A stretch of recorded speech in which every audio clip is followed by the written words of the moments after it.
Hi everyone, it's Nick. Welcome back to the channel where I talk about whatever I want, whenever I want. Today we are talking about wedding pet peeves. Listen, you might be thinking, are you qualified to talk about wedding pet peeves? Are you a wedding planner in a past life? No, I am not. I have never been married. I have attended lots of weddings though. And I am a man with a microphone, a camera, and many strong opinions. And in 2025, that is all you need to make a video here on the internet, baby. So we are sharing my pet peeves, things I don't like that I have seen at other people's weddings. Feel free to sound off in the comment section if you also have your own pet peeves. Let's get into it. First, I will say, this isn't about the guests, okay? This is specifically about the couple, okay? So if you've been married or you're planning a wedding, you need to hear me because I have some serious gripes. This is not about like some uncle that is using like his iPad in the front row to like film the ceremony and blocking everybody's view. Like that's annoying, we hate it. But like, that's not really what we're talking about. I'm talking about things that the wedding couple does that are annoying to me as a guest. That's really what we're talking about. Okay, first up on my list, I'm gonna go right for the jugular and just say cash bar. We all have a budget. You know what I mean? We all have a budget. I understand where you're coming from, but I think that if I am attending your wedding, you're throwing a party. Okay, that is what you're doing. You're throwing a big party for all your friends and family. If you are doing a cash bar, where by that, if you're not familiar with the term, it means you're charging, guests have to pay like they're at a nightclub basically to drink alcohol at your wedding. I'm sorry, but if you can't afford the party and actually put on a good party for everybody, then your wedding's too big. I said it. I know you wanted a 300-person wedding, but turns out you can't afford to pay for all the alcohol for 300 people. So have a 100-person wedding and do it right. Boom, I said it. There you go. That's my hot take. Okay, right away. And you're gonna see this as like a common thread throughout the whole video. And that is like, it gets really annoying to me when clearly, if I sniff out a gift grab where you're just basically inviting a ton of people because you want a whole bunch of gifts, that irks me. If you bring out a Costco platter and yet you want me to spend like $300 on a Roomba, not doing it, not doing it. And a cash bar to me is cheap. Now, things I will let go. I'm a little, I don't like the tokens. I don't like the vouchers. I don't like the gift tickets or the whatever we're talking about. I'm not a big fan of that. Honestly, like a tasteful bowl where you can like throw like, hey, donations if you want to help out. Like that's fine because you might have a rich uncle that wants to throw in $100 or something like that to cover some drinks. That's okay. Like I'm fine with that. Like do whatever you need to do to fundraise, but I'm not a fan of the cash bar. I just think it's cheap. I think it just means, you know, if your wedding is like, but I can't afford my 60-person wedding and pay for all the alcohol, then have a 20-person wedding. Okay, then have a 20. Then don't. I'm sorry, but that's just not how this goes. You wouldn't have some people over to your house and have a little kiosk in the corner and charge them $8 a drink. They wouldn't do that. So this is a party, do it right. I'm sorry, I'm trying not to offend, but obviously I kind of probably am, but I'm just sorry. I'm just thinking it feels cheap. Don't do a cash bar, that's what I'm saying. Okay, next up is gonna be no ring, no bring. I hate no ring, no bring. Okay, so if you're not familiar with the term, I heard this a little while ago and that honestly kind of inspired this video because it really annoyed me. The idea here is that if you're not wearing a ring, you're not like with your partner, which I guess would be your husband or wife or whatever, then you can't bring the person. And then there's a lot of like little like, well, it depends how long you've been there with the person for. And the general idea is that people, you know, wedding couples, whatever, are really annoyed with inviting their sister and then she brings some guy that she met on Tinder that she's known for literally 3 dates and then you never see the guy ever again. And now he's in all your wedding photos and you're annoyed. And I understand the whole wedding photo thing. Like I get that, like maybe be a little bit careful with who gets invited into that. But like, no, sorry, she gets to bring a guest. You as the wedding couple, do not get to qualify every relationship of like every person that comes in and be like, I'm sorry, have you been together long enough for me to feel like it's appropriate for you to come to my wedding? Yes, invite whoever you want, but just don't be surprised if I don't attend, if my partner doesn't manage to like meet your arbitrary standard for what you believe is an acceptable relationship to come to a wedding. Nope, not doing it. I'm really fired up about this topic more than I thought I was before I pressed the record button, but here we are. It's so arrogant to just be like, we're here to celebrate your relationship, and yet you feel the need to put these arbitrary measures and bars all over the place for your guests to determine whether or not their partner is like good enough to come. Yes, it's annoying when you have a bunch of guests coming that you don't recognize, you know, 2 years after you're married, but that's a wedding. It's a snapshot in time. I know you love to think that it's this like timeless, like ethereal moment where like everybody is all together and it's like all hopes and dreams and unicorns, but the truth is it's a moment in time. I've been to a wedding where the maid of honor was like the best best friend of the bride, and all she was, they were gushing and they were doing the speech, the toast, and she was crying, and it was a whole thing. And then guess what? A year later, they didn't speak anymore because they had a big fight over something stupid. So it's a snapshot in time. At this moment in time, they were best friends. A year later, they weren't speaking. That's life. Get over it. People are allowed to bring who they want. I don't love this arbitrary standard. And by the way, what if people choose not to get married? I was with somebody for 19 years and never got married. If someone said, I'm sorry, because you're not wearing a ring, you can't bring him, I wouldn't attend. I don't care who it is, I wouldn't attend. Who do you think you are?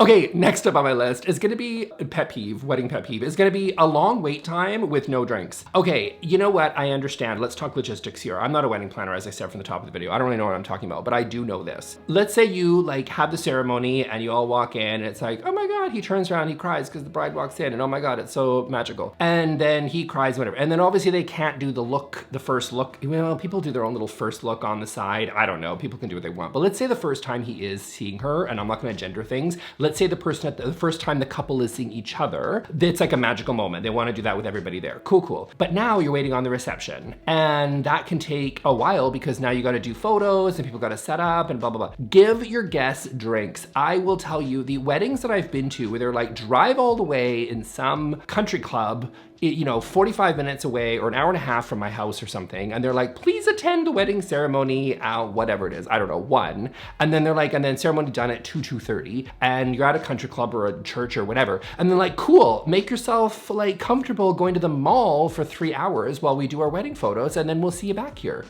No. I want to have a plan for that, okay? As a guest, I'm annoyed because I would love to think that my full like experience if I'm giving a day for you, like, can you just like have a plan?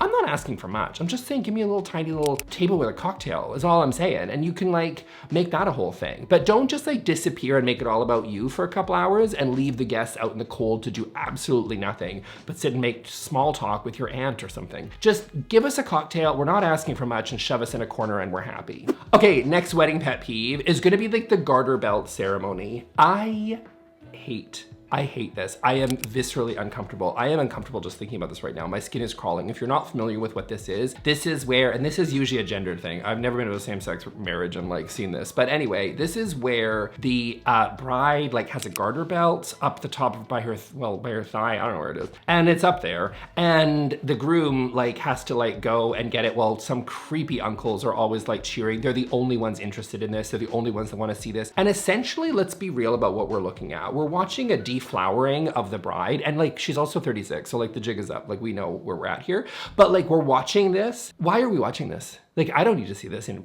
private. What you do in the privacy of your own bedroom is your own business. I do not care. But to put this on display for your like 100 guests so that we all have to witness this and like this reenactment of like, I don't know what this is, or this sneak peek preview of what's gonna happen later. And you're probably gonna be exhausted anyway, so let's be honest, nothing's gonna happen. You're gonna go to bed at like, as soon as you're done, as soon as you get home. But like, honestly, we don't need to see this. This is gross, it's creepy, it's weird, stop doing it. If he's using his teeth to get that, no, people are cheering, I'm against it, I'm uncomfortable. I don't have a problem with heterosexuality. I do have a problem with you flaunting it in my face like this. That's what I'm gonna say, okay? I just think behind closed doors, I don't need to see this. Nobody does. Okay, next up on my list is massive wedding parties. And like specifically, let's be real, let's call it as it is, it's too many bridesmaids. I've yet to meet like a bride and groom situation where the groom's like, yeah, I've just got 50 buddies. And she's like, I only have 2 friends. Like, it's usually the other way. It's usually like she's got 14 people that need to be her bridesmaids. And he's like, I guess I can find 14 random dudes that I kind of know. I don't like this. It's too big. It's too massive. It's too showy. It's too gaudy. Does it really affect, like the other ones I've said on this list actually like kind of affect me because either I'm uncomfortable or I have to pay money for your stupid cocktail or I have to wait 4 hours while you do your stupid photos or whatever.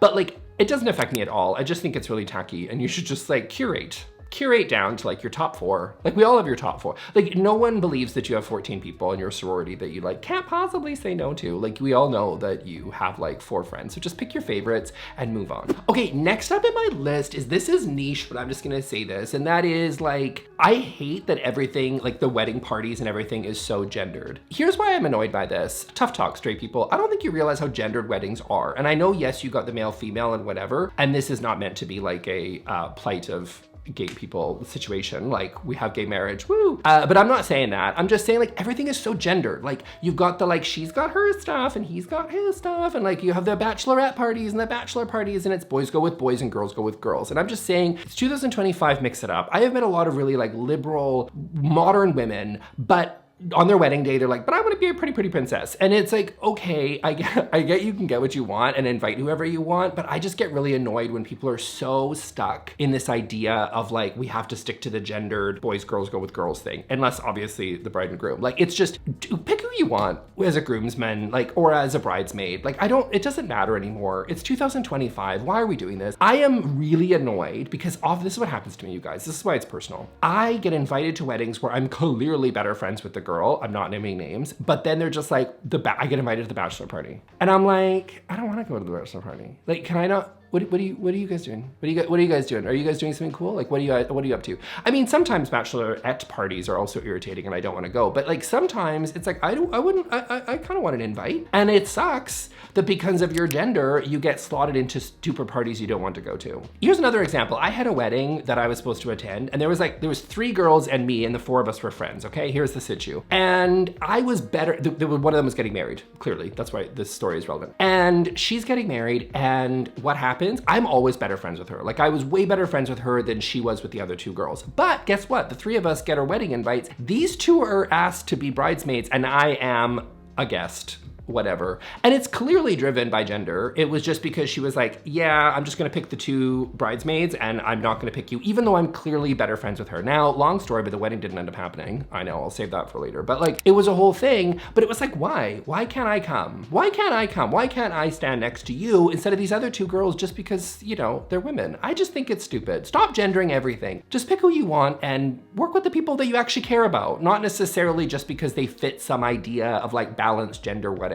That's so stupid. Okay, and then next up here, this one might be a little bit old fashioned, but I still think it happens and therefore it makes my list. And that is receiving lines. I don't want to meet everybody. I don't want to meet all your bridesmaids and like, I don't want to meet all the groomsmen. I just think it's so stupid. It's like, we're not meeting the queen. We're not meeting King Charles here. Okay, we're all going in and we're curtsying and we're bowing or whatever when we walk in. We don't need this. We don't need this whole thing. Just go in, have your moment with the happy couple, and then that's all we need. We don't need to go meet everybody. We don't need to meet the mother of the bride and the father of the groom or whatever. We don't need to do that whole thing. Chances are we all know who we know, and we won't talk to the rest of them after this day. So let's just move on with the idea that we need to go and shake hands with every bridesmaid, because I don't think we actually need to do that anymore. I think we can just skip these. I think they're kind of going away. They're a little bit old fashioned. I'm not up on the whole wedding trends. I still make videos on the subject, but that's neither here nor there. But I do think that they still exist, and I just want them to no longer exist. Okay, and then next up on my list is gonna be no alcohol served before speeches, or like okay, here's my specific thing. Put wine, this is just is niche again. Put wine on the table. Like, put it on the table before the speeches. If there are speeches and I don't have like access on a regular, don't just like be like, oh, we'll just grab a drink before the speeches. No, and don't just spring them on us so that we don't have access to drinks. Make sure that wine is on the table so that we can free pour ourselves while the speeches are going. I'll be honest, I was at a wedding before and I knew I was in trouble, by the way. I'll get to that in a second. But like, I think like the father of the bride like started his speech and he was just like, she was such a precocious little child. And I was like, oh my God, we are here for an hour. Everybody top up. We're gonna go right to the brim on this one because this is gonna be, we're in for a real doozy here. We're gonna be in for a while. And I knew it was bad when I was like a table of 8 and I looked around and everybody was drinking red and the bottle of white was done and I was the only one drinking white. And I was like, oh my God, did I drink a bottle of wine during that speech? I knew I was in trouble then, but regardless, I still stand by that. Make sure there is wine on the table. And by the way, dry weddings, I'm sorry.